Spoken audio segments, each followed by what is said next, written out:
वह सब कुछ करो जो तुम्हें करना है, लेकिन लालच से नहीं, अहंकार से नहीं, वासना से नहीं और ईर्ष्या से नहीं, बल्कि प्रेम, करुणा, नम्रता और भक्ति के साथ करो। जब किसी भी कार्य करने में अगर लालच होगा, बेईमानी होगी, जलन होगी, तो वो काम ना तो सही होगा और ना ही उसके परिणाम फलदायी होंगे। नरक के 3 द्वार हैं, काम, क्रोध और लोभ। जो व्यक्ति कामी प्रवृत्ति का होता है, जिसके मन में लोभ होता है और जो अत्यधिक क्रोधी स्वभाव का होता है, उसके लिए नरक के द्वार सदैव खुले होते हैं। अर्थात ऐसे व्यक्ति को तो सिर्फ नरक में ही जगह नहीं मिलती। मैं ही सृष्टि का आदि, मध्य और अंत हूँ। भगवान श्री कृष्ण ही सृष्टि के पालनहार है। वही इस संसार की शुरुआत थे, वही मध्य और अंत भी होंगे। जो आप चाहते हो उसके लिए नहीं लड़ते हैं, तो जो खोया उसके लिए मत रो।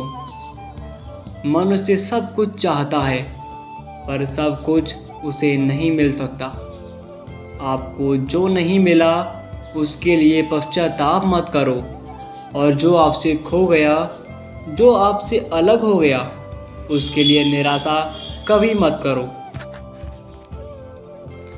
मैं सभी प्राणियों के हृदय में स्थित आत्मा हूँ। मैं सभी प्राणियों का आदि, मध्य और अंत भी हूँ। हर व्यक्ति श्री कृष्ण से जुड़ा हुआ है और श्री कृष्ण हर व्यक्ति से जुड़े हैं।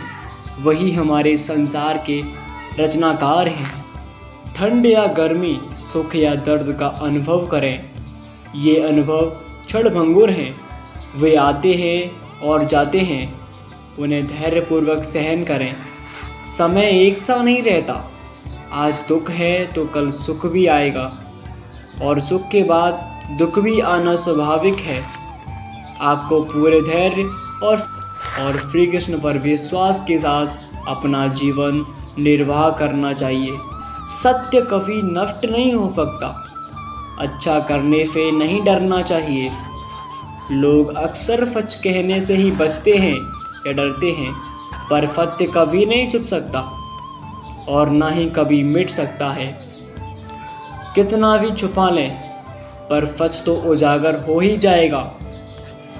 इसलिए जो बात सच पर आधारित हो, उसे करने या कहने और मानने से कभी नहीं डरना चाहिए। इस शरीर का मोह मत करो।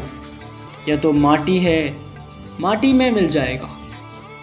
अमर तो आत्मा है, जो परमात्मा में मिल जाएगी। लोग अपने शरीर को सुंदर बनाने में लगे रहते हैं, पर आत्मा की सुंदरता शरीर की सुंदरता से कहीं ज़्यादा महत्वपूर्ण है।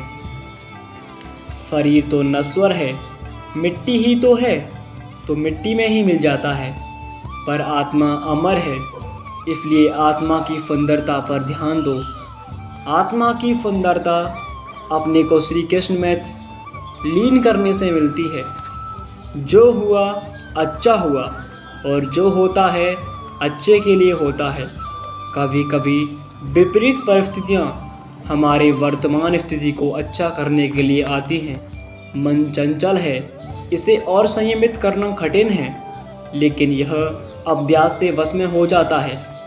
मन चंचल होता है, यह इधर उधर भागता है और किसी भी कार्य की एकाग्रता का दुश्मन है। लेकिन यदि यह व्यक्ति के वश में हो जाए, तो इससे अच्छा कोई मित्र नहीं। मन को एकाग्र करना जरूरी है, बस थोड़े से प्रयास और अभ्यास की ज़रूरत है। मेरे लिए ना कोई घृणित है और ना कोई प्रिय, ना कोई निर्धन है और ना ही कोई धनी। बस जो भक्ति भाव के साथ मुझे याद करते हैं, मैं उनका हूँ और वे मेरे। श्री कृष्ण उन्हीं के हैं जो श्री कृष्ण के हैं।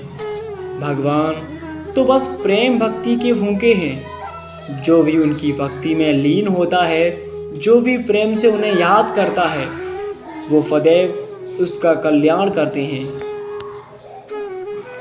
मैं हमेशा तुम्हारे साथ और तुम्हारे आसपास रहता हूँ, चाहे तुम कुछ भी कर रहे हो।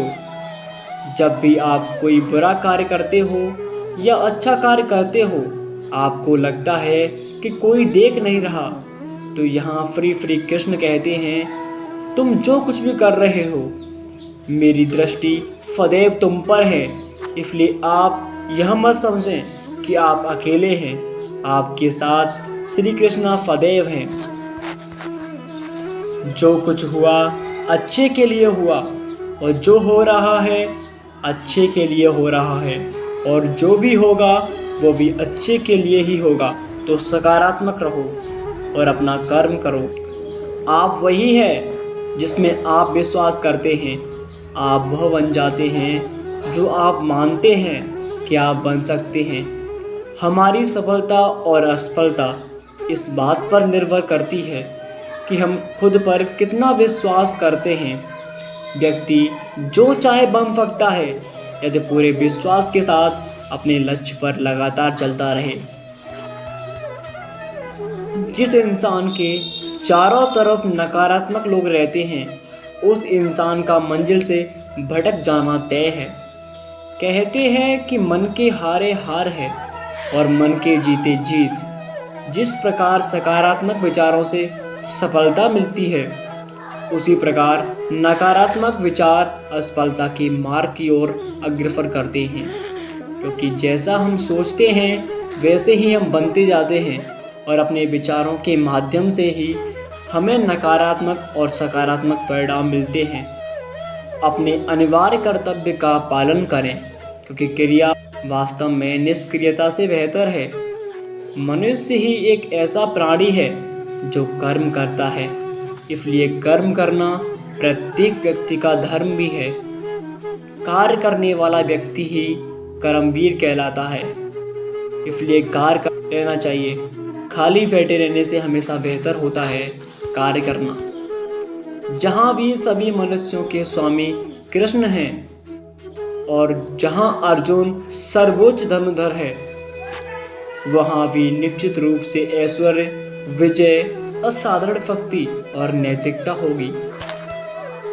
श्री कृष्ण जगत के पालनहार और धनुर्धरों में श्रेष्ठ अर्जुन जहाँ होते हैं, वहाँ निश्चित ही विजय, असाधारण शक्ति और नैतिकता होती है। समय हमेशा चलता रहता है, कभी रुकता नहीं। यदि आज बुरा समय है तो कल अच्छा होगा। इसलिए आप बिना किसी स्वार्थ के सिर्फ कर्म कीजिए। फल समय अनुसार खुद तुम्हारे पास चलकर आएगा। न तो समय रुकता है और ना ही एक सा रहता है। बुरा समय हो या अच्छा समय, बदलता जरूर है।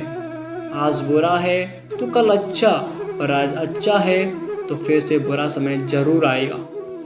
सुख के बाद दुख और दुख के बाद सुख आते जाते रहते हैं। इसलिए इस पर हमारा कोई वश नहीं है, लेकिन कर्म पर हमारा वश जरूर है।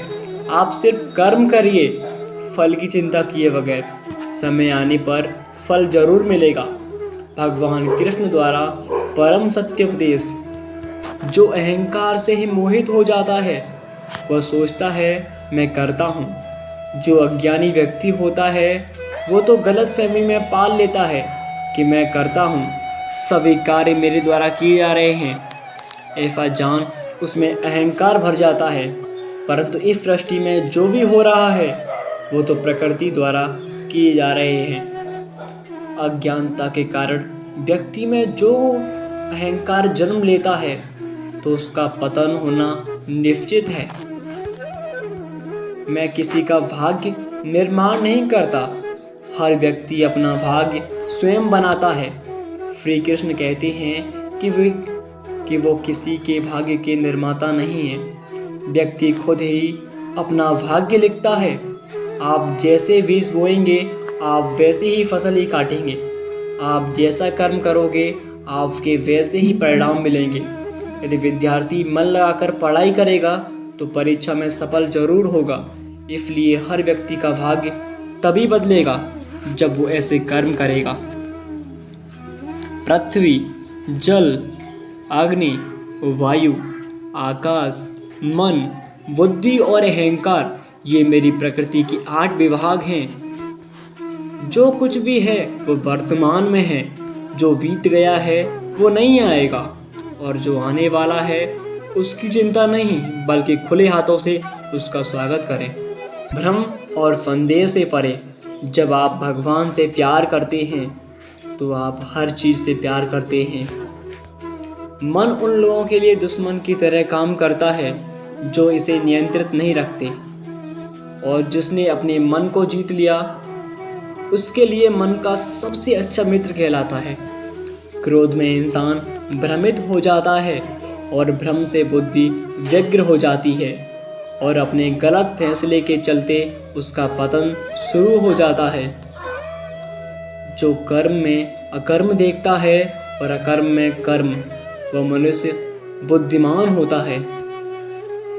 आप केवल कर्म के हकदार हैं, उसके फल के नहीं। मनुष्य अपने विश्वास से निर्मित होता है, जैसा वह मानता है वैसा ही वह है। आत्मा विनाश से परे है, कोई भी उस आत्मा का अंत नहीं कर सकता जो अनंत है। खुशी मन की एक ही अवस्था है जिसका बाहरी दुनिया से कोई लेना देना नहीं है।